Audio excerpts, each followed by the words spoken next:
Hi there and welcome. I'm John Bandler. In this video, I am answering some student questions in a course that I am not teaching. So I'm helping out those students and that professor. I'm providing an additional resource from my book on Cyberlaw. Now, I've done these videos in online asynchronous courses where I'm the teacher, and normally I answer the questions, talk about the course. I keep the video private. I think I'll make this video public for easier access. Maybe it'll interest other people. Let's see how it works. So here I'm fielding some questions, but if you're just joining, you may wonder, why law, why cyberlaw? Well, law is all around us. Law is for everyone. It can't be just for lawyers. Everybody's got to know something about law. And cyberlaw and technology is all around us. So that means cyberlaw is for everyone too. I wrote what I think is the perfect Cyberlaw course book for me to teach with.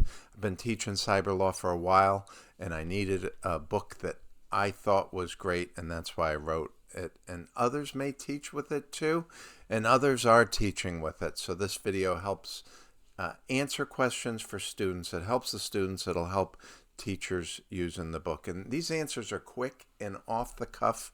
This is not a polished slide deck or video. I haven't put hours of thought into it, so please keep that in mind. Always good if you can indicate what chapter or part your question pertains to. Sometimes I can figure it out, but remember there are 10 parts of the book. Part 1 introduced the book in our mindset. Part 2 was that introduction to law to give everyone the foundation. Part 3 is the introduction to cyber. Some people are fearful of law, don't know much about it. Some people are fearful of technology, don't know much about it. This book gives you that foundation. Then we got all these other parts as we step through those important areas of cyber law.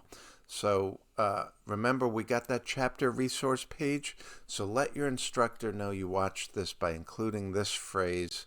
The references and footnotes are found via the resource page through, and there's that link, and I'll give it to you later. And I built all those pages to help you learn and also build your confidence in your own learning and your own research abilities, right? We start with the course book, then we focus on references or resources cited by the course book, and that includes primary legal authorities, statutes, and cases. Remember, first step is that course book. I wrote it simply so you don't have to go to ChatGPT or Gemini. You can just read those words I wrote. This is that resources page, and we got a link to every chapter where you've got those footnotes and resources. My disclaimers: some of these questions you ask are tough, might require an article, a chapter, or an entire book and hours of thought. Sometimes committees of lawyers work together for a year or more to try come up with things, and I'm answering off the top of my head. Quick answers to point you in the right direction and get you to think, hey, how do I analyze? What laws should I think about applying? What options should I weigh? And I don't pretend to know all the magic answers, and I don't pretend to have fully analyzed or explained everything. Just trying to point you in the right direction. So here's the first question. Any thoughts regarding the discussions in the news about U.S. government and Anthropic? Should these types of companies be under the supervision/control of the government? So when you ask this question, you might not have even known what happened Friday. You might ask this question before Friday evening. But some of these questions pertain to our system of economy and government. So in the United States of America, what we have traditionally been is a democratic country, right? Constitutional democracy, 3 branches of government, and with that, capitalism, which means we've got private industry, private companies, people trying to make their money, for-profit companies, under a framework of law and regulation. So that's democracy and capitalism.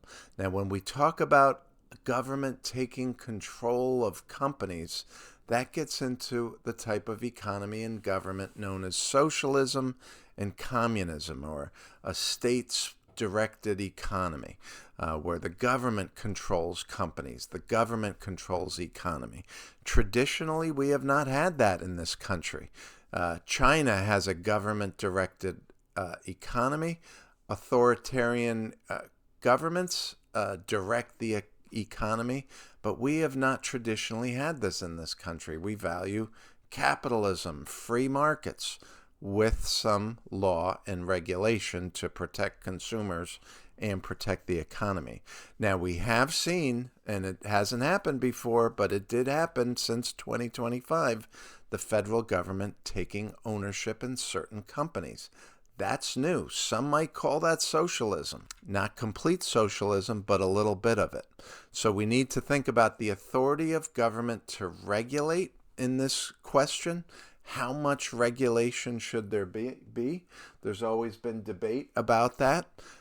Sometimes people say less regulation, others say more.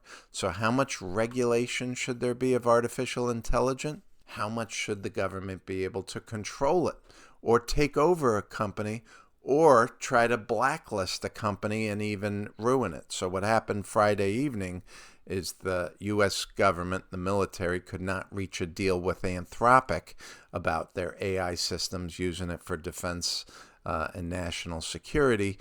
So not only did they say they're not going to use Anthropic, they're going to go with OpenAI, they said they're going to effectively blacklist the company and not allow any defense contractors to use it. So we want to there's definitely a lot to think about. I don't pretend to have the magic answers, but that's a big issue for sure.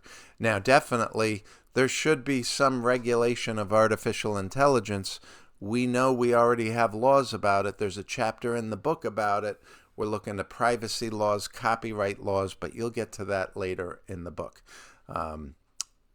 Okay, do you think the Western Express case would have turned out differently if it had been handled by federal prosecutors instead of Danny meaning District Attorney of New York, Manhattan DA's office?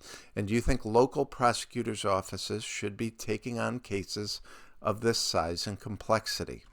Well, you know my opinion, or you will know it when you read the chapter in the book on this case, because this is the case I worked on. So you'll know my opinion. But I think in this question, I want to point you to something. And, you know, if you imagine a different situation, of course, you're going to get a different result. Like, that's the way history and life and the universe works. But different in what way were you thinking? Now, that question implies if you have more resources, you get a better result. Now, the Manhattan DA's office has a lot of resources compared to most local DA's offices, but obviously it does not have the resources of the federal government. So I think what the question's getting at is if a federal prosecutor in a big federal office like the Southern District of New York had worked on the case, they would have had enormous resources that the Manhattan DA's office didn't have. And would that have gotten a different result, meaning a better result?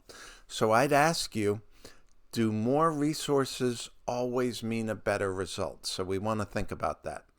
And if you're thinking that might be the case, how might you get a better result in that case? Now, when you read that chapter, you'll see how it worked out, and it worked out great. And I would suggest you couldn't, hard to get a better result.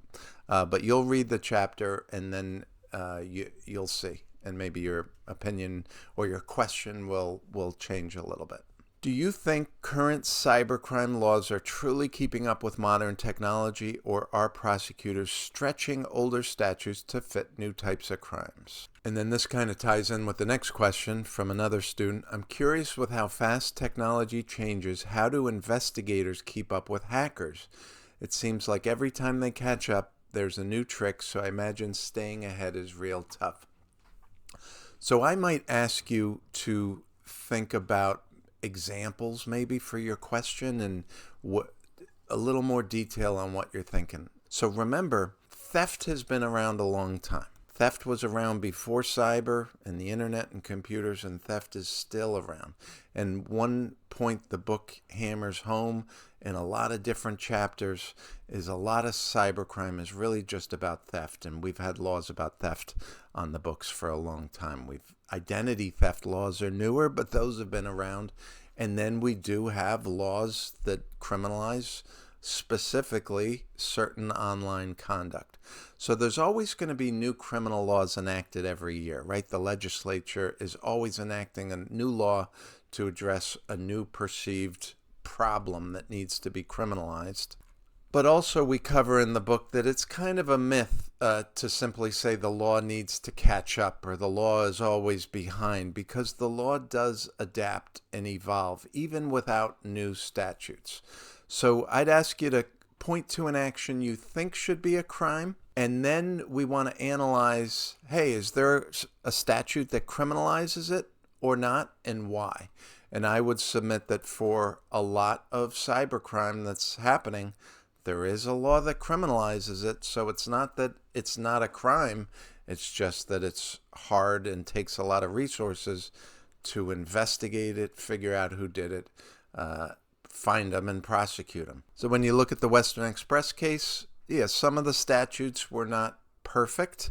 Some needed a little bit of an update, but all in all, it ended up working out.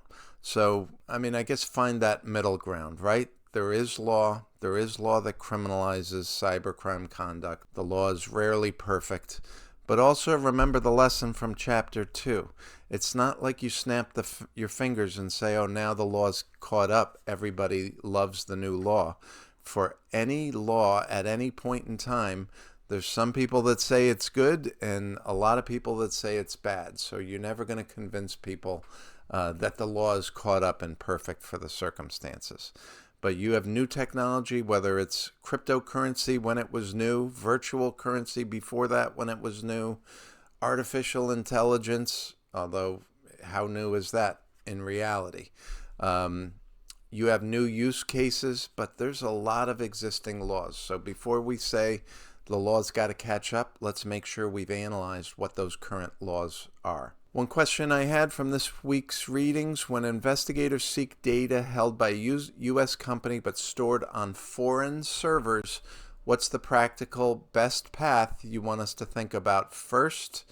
ECPA process, Cloud Act mechanisms, or MLAT requests, depending on the situation? Well, if you're a prosecutor or investigator, you want to start with the simplest lawful option. Right? So what can lawfully and properly get you the data you need for that step in the investigation at that stage? So MLATs are not simple. MLATs are complicated. They could take a year. They could take more than a year. So you don't want to start with an MLAT. You want to start with something simpler.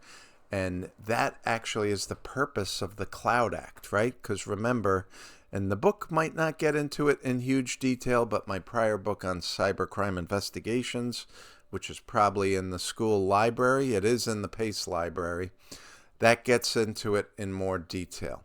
So the whole reason for the Cloud Act is before the Cloud Act, the U.S. government had a problem getting that data, and Microsoft said, oh, you got to do an MLAT. And the U.S. government didn't want to go through that time to get an MLAT. And that's how the Cloud Act came about, to save the government from having to do the MLAT. So the answer here is you'd use ECPA through the Cloud Act to get that data without it. And remember the different provisions of ECPA for different parts, different types of data, right? A subpoena gets you some stuff. It might require a search warrant to get other stuff. But doing it through U.S. courts and the Cloud Act and ECPA is much easier than doing an MLAT. And ECPA, Electronic Communications Privacy Act, MLAT, Mutual Legal Assistance Treaty. Talk about them more in the book. Links on my website too. And notice I said start with the simplest lawful action.